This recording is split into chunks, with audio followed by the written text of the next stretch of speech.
Selamat siang teman-teman. Kami dari kelompok 7. Pertama-tama kami akan memperkenalkan diri dulu. Saya Andreas Dagung. Saya Leonardus Ruskan Milagut. Dan saya Rilo Baga. Baik, hari ini kami akan mempresentasikan hasil diskusi kami mengenai mata kuliah metode penelitian dengan judul Strategi Menulis dan Pertimbangan Etis. Oke, di sini saya akan menjelaskan bagian pertama, yaitu cara membuat proposal penelitian.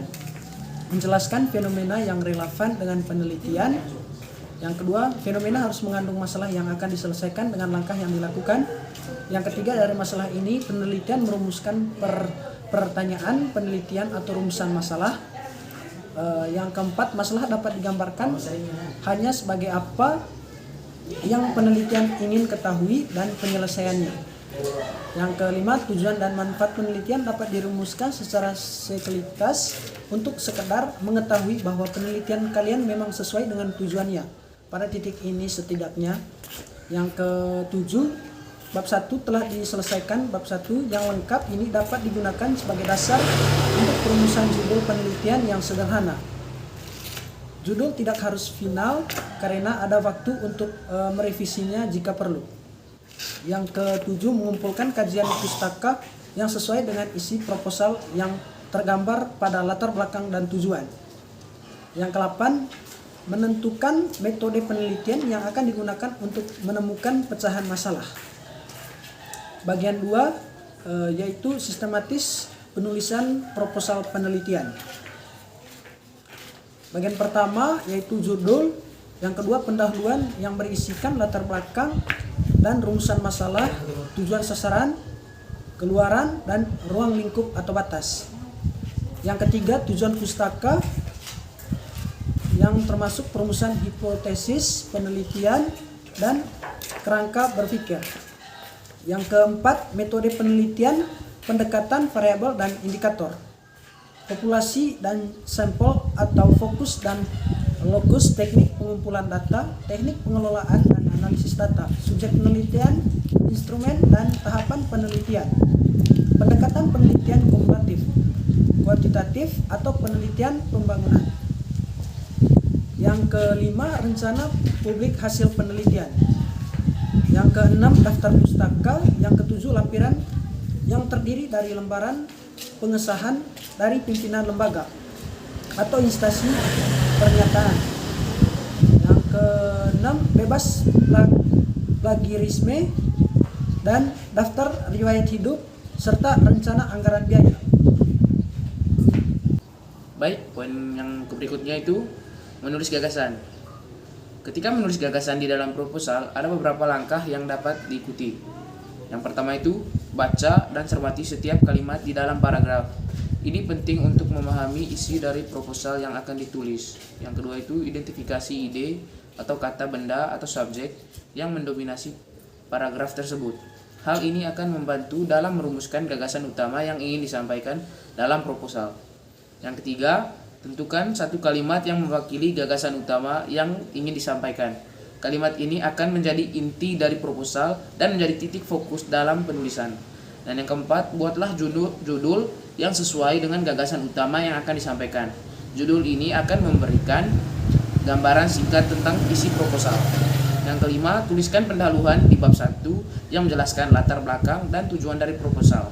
Pendahuluan ini akan memberikan konteks dan alasan mengapa gagasan tersebut penting. Yang keenam, selanjutnya tuliskan tinjauan pustaka atau landasan teori yang mendukung gagasan utama. Bagian ini akan memberikan dasar pengetahuan yang relevan dengan gagasan yang akan dikemukakan. Poin berikutnya, menulis seperti berpikir. Menulis seperti berpikir ini semacam menulis ide dalam proposal dapat dilakukan dengan mengikuti langkah-langkah berikut. Yang pertama itu, baca dan analisis setiap kalimat dalam proposal Anda. Pastikan Anda memahami setiap ide yang ingin disampaikan. Nah, yang kedua itu, identifikasi ide dominan yang ingin Anda sampaikan dalam proposal. Fokus pada ide utama yang ingin Anda sampaikan kepada membaca. Yang ketiga, buat judul yang menarik dan deskriptif untuk proposal Anda. Judul harus mencerminkan ide dominan dan memancing minat pembaca. Yang keempat, tulis pengantar yang kuat untuk proposal Anda. Pengantar harus merangkum ide dominan dan memberikan latar belakang yang relevan untuk masalah atau proyek yang ingin Anda ajukan. Yang kelima, sertakan tinjauan literaturnya dan yang relevan. Tinjauan literatur akan memberikan dasar pengetahuan yang kuat dan mendukung ide-ide yang Anda sampaikan dalam proposal. Yang keenam, gunakan bahasa yang sederhana dan langsung. Hindari penggunaan jargon dan akronim yang sulit dipahami oleh pembaca. Yang ketujuh, gunakan kata kerja yang kuat dan aktif sebanyak mungkin. Pilih kata tunggal yang tepat daripada menggunakan frasa panjang atau ungkapan klise. Yang kedelapan, pastikan konsistensi dalam tulisan Anda. Gunakan kata dan kalimat kohesif dan paragraf yang mempunyai kesatuan. Yang kesembilan, buatlah tulisan Anda ringkas, padat, dan jelas. Hindari pengulangan yang tidak perlu dan gunakan kata-kata yang tepat dan efisien. Dengan mengikuti langkah-langkah ini, Anda dapat menulis ide-ide dengan jelas dan efektif dalam proposal. Baik, yang berikutnya adalah kebiasaan menulis. Ada beberapa kebiasaan menulis antara lain sebagai berikut. Yang pertama itu menulis aktivitas keseharian, mementaskan aktivitas, memberikan waktu setengah jam untuk menulis saat suasana menyenangkan, jangan menulis saat kenyangan. Terus yang terakhir itu menanti jadwal menulis. Lalu yang selanjutnya, keterbacaan tulisan. Gunakan istilah yang konsisten dalam seluruh proposal. Yang berikut, uraian gagasan proposal sesuai dengan pemahaman pembaca. Yang berikutnya, kalimat efektif, kata kerja.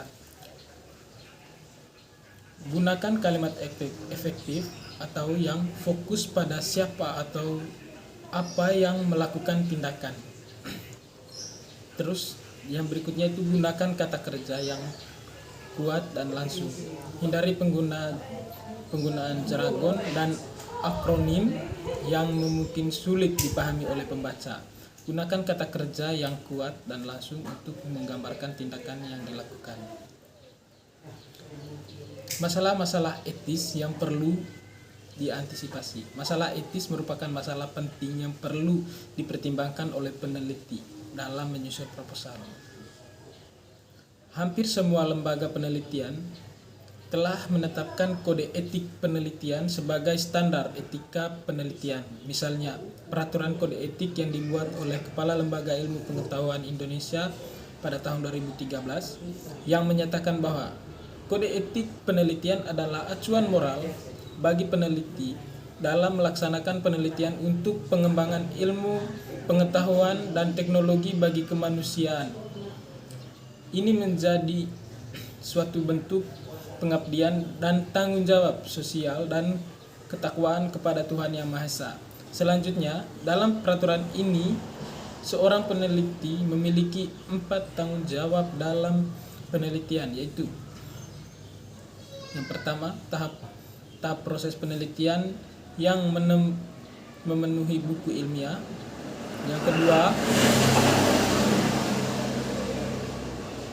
Yang kedua, tahap hasil penelitian yang memajukan ilmu pengetahuan sebagai landasan kesejahteraan manusia. Yang ketiga, kepada masyarakat ilmiah yang memberi pengakuan di bidang keilmuan penelitian tersebut, itu sebagai bagian dari peningkatan peradaban manusia. Yang terakhir, bagi kehormatan lembaga yang mendukung pelaksanaan penelitiannya. Baik teman-teman, itulah hasil presentasi kami hari ini. Sekian dan terima kasih.